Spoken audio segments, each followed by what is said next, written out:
friends, how are you doing? So, talking about this week, we had a really good week at SoFi. And I don't know that I think I've said this, but I do want to make it clear. There's different ways that I'm playing around with SoFi right now. Obviously, I've been here with SoFi since $3, $4, $5 range. Past the Cove area, that's where I started getting involved when essentially it came to market, and then when it came to market, the sell-off, the world, everything. But why I say that is because with SoFi, I'm very long-term. I am long-term. I am very much in this mindset reality that SoFi is just going to be a very vicious company towards other banks into the future. It's just looking like it's getting more like that each year, each quarterly. We're seeing this. And right now, it's still much in this very toddler stage. It hasn't even reported $1 billion quarterly. It's still under a $30 stock, which is insane. It's highly, highly crazy. And we may not be looking at that for much longer. I really do believe that. So with saying that, SoFi, I play it different ways. I have portion that I'm just keeping for long term. I'm looking at into the future. I'm looking inclusion next year, probably into the S&P 500. I'm looking for dividends somewhere into the future. Wherever this may go here, before we know it, essentially. I mean, look at what we're dealing with now compared to what we were dealing with just in January of this year. I mean, things have totally, turned upside down here for the better. Saying that, so obviously, the market sold off yesterday when T-Pain came out here and said, hey, we're doing tariffs. I'll do more tariffs on China if I need to. And the market went, what? No. But essentially, I don't know. It's kind of like been here, done that sort of thing. So this isn't the first time this has happened. I mean, this is like the 8th time he said this or done this, and the market's always rebounded and recovered. So I highly doubt this is going to be the comment that sinks the market, that pops the AI bubble or anything. So I think, if anything, this was kind of a blessing for a lot of people if you took advantage of the last moments of the market on Friday. And that's why I brought all this up, is because so having a long-term, portion with SoFi that's just there. I don't know if I'll ever touch it. We'll see what happens. Who knows? It's there. What I'm really depending on is, like I said, stock splits into the future somewhere, wherever that time zone may be, and obviously inclusion with dividends. Okay. So the next thing is that, yes, I'm still swing trading SoFi too, because I think it's an easy swing trade. Obviously, I swing traded some SoFi this week. I think it was Thursday. I sold it when it went to like a almost $29 position. I had bought it on the last dip around like 26, 25. Not one a huge sell, but it was enough just to throw back in there. Friday, this news came out. Whole market went bloop, and I went right to SoFi and I bought more. So I'm going to swing trade that too. Now, why I do that is just to allocate those winnings somewhere else, and just keep buying SoFi. Who knows? Maybe I'll keep this for a while too, but right now I'm just swing trading that SoFi right there. And I'm doing this because people ask me, like, why don't you talk about your positions? I don't like to talk about that stuff publicly because I just think it's dangerous. I really do. I don't get when people come on here and, show you all their stuff. I think it's insane. I don't care about other people's stuff. So I will tell you this. I'm trying to be as transparent as possible. So I think there's many ways to play SoFi. I do think long term is probably going to best suit majority of people. Now, I'm not even going to bring up the option tradings. I'm not even going to go there. The only thing I will tell you about option tradings is that you really need to know what you're doing and really follow that stock and know that stock like the back of your hand and what's coming up with it. So SoFi here, when this sold off today to this, right under $27 position, I think I snagged up a chunk of it around like, I don't know, I think like 26.85. I think I hit it right there. But and that's great. That's great because I am very confident that this market is going to just do what it's been doing. It's going to swing back up. If we weren't going into what we were going into here in the next 2-3 weeks, I would be a little more cautious. I probably wouldn't have done this today. But what's next week? Next week, we'll see where the market recovers with the drama of today, but we've got earnings next week.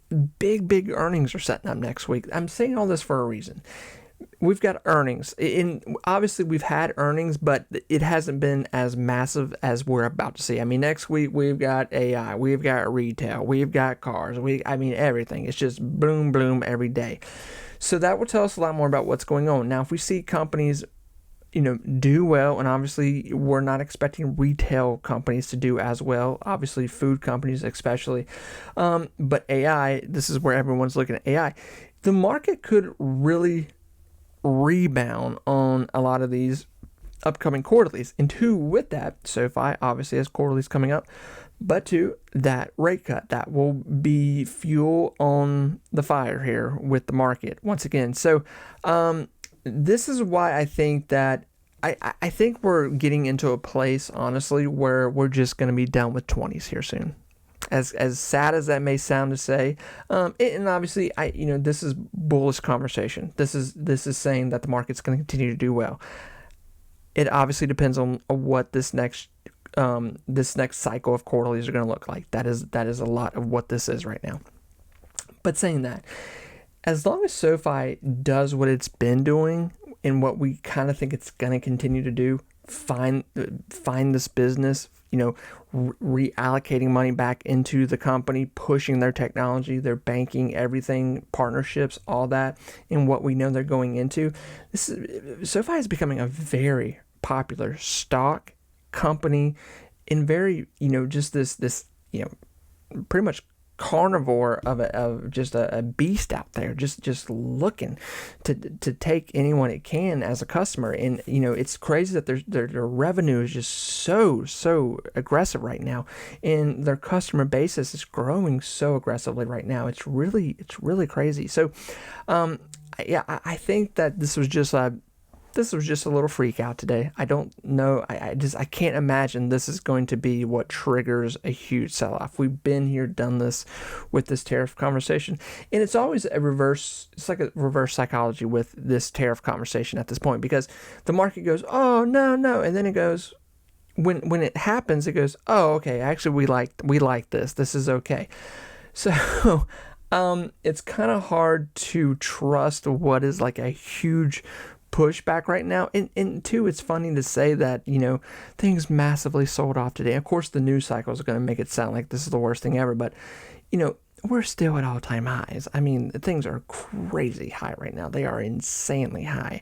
But, I think this is probably just one of those last moments where SoFi is in this middle ground with $20. I really do. I think it's sad too, because it's exciting, but it's also sad too. It kind of makes me, when you follow a stock for so long, I've been here many times with Palantir, where Palantir was like in the teens, it was in the 20s, it was in the 30s, 40s, 50s, and some of those it wasn't even in there for long. It's like, I'm never going to see this stock again at this price. This is really crazy. And maybe this is just crazy conversation by me, looking at these stocks like this, but there is a part of me where I go like, well, this is it. It's, we're going to look at the 30s, and maybe, by January of 2026, we may be looking at the 40s, depending on how, where the market's kept its aggression, how aggressive SoFi's gotten with these quarterlies. I think that's a lot we're looking at. So yeah, it's a yikes. It's like, things are still doing well. I don't look at red days like, oh my God. I look at them as opportunities, because why would you buy this stuff when the market's rolling? I think we all have those people in the market that we know that like, well, I bought today, and you're like, the days that they buy on are like the most aggressive green days you've ever seen. You're like, you bought today? Why didn't you buy last week when the market was red and Rome was on fire? Why would I? And they sell for like pennies on the dollar, and you're like, okay, way to go. But that's it. That's what you do. That's what you do. But there's key moments to really push into the market, and I think today was a clear indication sign of and maybe too we'll see more sell off going into beginning next week. But I don't know. I took advantage of this today, and I just wanted to share it with you. So, friends, I thought it was a great week in the market. I'm going to talk more. I'm going to try to talk about some other stocks this weekend and really push things out there. But all in all, SoFi, I think this is just like a blessing from the stock gods, really, that we are able to still buy this stock at under $30, $40. I really do. Even when I talk about $30, $40, there's people out there with crazy ideas of where SoFi is going to go, and that's fine. I'm all for it. That's great. I would love to see SoFi go to to $100, $200, $500. I've seen some people say, fantastic, count me in. But right now, get to this 30, 40. I think this is very doable. And obviously a lot is going to depend on the next 3 weeks, but yeah, I think we're going to be shocked again in the market. I think the market's going to go like, I got one more in me right now. I got one more. So we'll see what happens. Friends, take care of yourself, and I'll talk to you soon. Bye, everyone.